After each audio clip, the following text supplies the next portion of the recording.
আমাদের এই যে জুলাই অভ্যুত্থান যখন চলেছে তখন আমাদের সংবাদপত্রের একটা ভালো ভূমিকা ছিল আমি বলবো।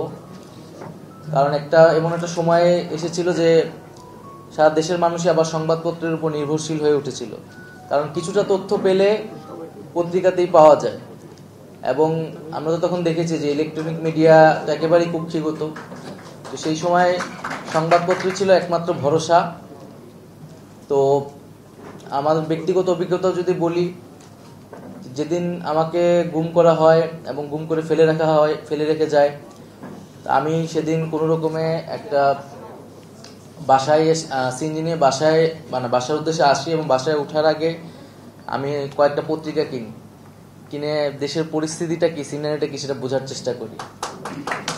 তো এরকম ছিল আর কি পরিস্থিতি, যে মানে আমরা আসলে মনে হয়েছে যে একেবারে আগের যুগে ফিরে গেছি, পত্রিকাতেই একমাত্র খবর। এবং ডিবি অফিসে যখন ছিলাম কোনো রকমের লুকায় টোকায়া কাউকে বলে ধার করে একটা পত্রিকা কোনো রকম আমরা অল্প সময়ের জন্য নিতে পারতাম, দেশের পরিস্থিতি কি একটু বোঝার জন্য। তো এরকম পরিস্থিতির মধ্যে দিয়ে আসলে আমরা গেছি, যে আমি যখন হাসপাতালে ছিলাম, হাসপাতালে আমার রুমে পত্রিকাও ঢুকতে দেওয়া হয় নাই। পত্রিকাকে এত ভয় পাওয়া শুরু করছে তারা তখন, যে আমার রুমে কোনো পত্রিকা ঢুকতে দেওয়া হয় নাই।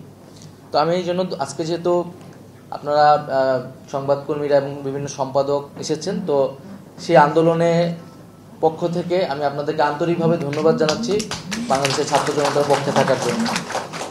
আবার এর উল্টো দিকও আছে, আমরা জানি যে এই সংবাদকর্মী অনেকেই আন্দোলনের বিপক্ষ ছিল, ফ্যাসিবাদের পক্ষেই তারা কাজ করেছে।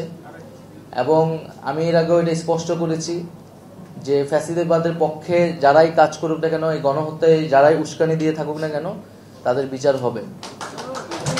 সে সাংবাদিক না, কবি না, সাহিত্যিক, এটা বিবেচনায় আমরা নিব না। আবার একই সাথে কোনো সাংবাদিক বা যে কেউ, তার সাথে যদি ইনজাস্টিস করা হয়, তার প্রতি যদি অবিচার করা হয়, সেই বিষয়টিও আমরা দেখব। কাউকে যদি এমন মামলা দেওয়া হয় যে মামলা সে আসলে অভিযুক্ত হওয়ার কথা না, আমরা বলেছি সেই মামলাগুলো প্রত্যাহার করা হবে। যার যতটুকু অভিযোগ, সেই অভিযোগের ভিত্তিতেই তার বিরুদ্ধে ব্যবস্থা নেওয়া হবে। দ্বিতীয়ত, আমরা গণমাধ্যমের স্বাধীনতার কথা বলেছি, যে আমরা গণমাধ্যমের স্বাধীনতা নিশ্চিত করতে চাই, কিন্তু এটি কেবলই মুখের কথা নয়, আমরা এটি কাজে বাস্তবায়ন করতে চাই। তো কিভাবে কাজে বাস্তবায়ন করা যায়, এটা বাস্তবিক করা যায়, সেটার জন্য নীতিমালা প্রয়োজন। এবং এই নীতিমালার জন্য আপনারাও যেটা বললেন যে একটা কমিশন গঠন প্রয়োজন খুব দ্রুত সময়ের মধ্যেই। আমি আশা করি যে আগামী সপ্তাহেই হয়তো গণমাধ্যম সংস্কার কমিশনের ঘোষণাটি দিতে পারবো আমি। আমাদের প্রধান উপদেষ্টা ডক্টর মোহাম্মদ ইউনূস, উনি জাতিসংঘ থেকে দেশে আসলে হয়তো এই ঘোষণাটি আসবে। আমি কথা বাড়াবো না, আমি জাস্ট আরেকটি বিষয় আপনাদেরকে বলবো। আমরা গণমাধ্যমের স্বাধীনতা চাই অবশ্যই, কিন্তু আমি আপনাদের কাছেই প্রশ্ন রেখে যেতে চাই যে গণমাধ্যমের স্বাধীনতার সীমাটাও বা কতটুকু।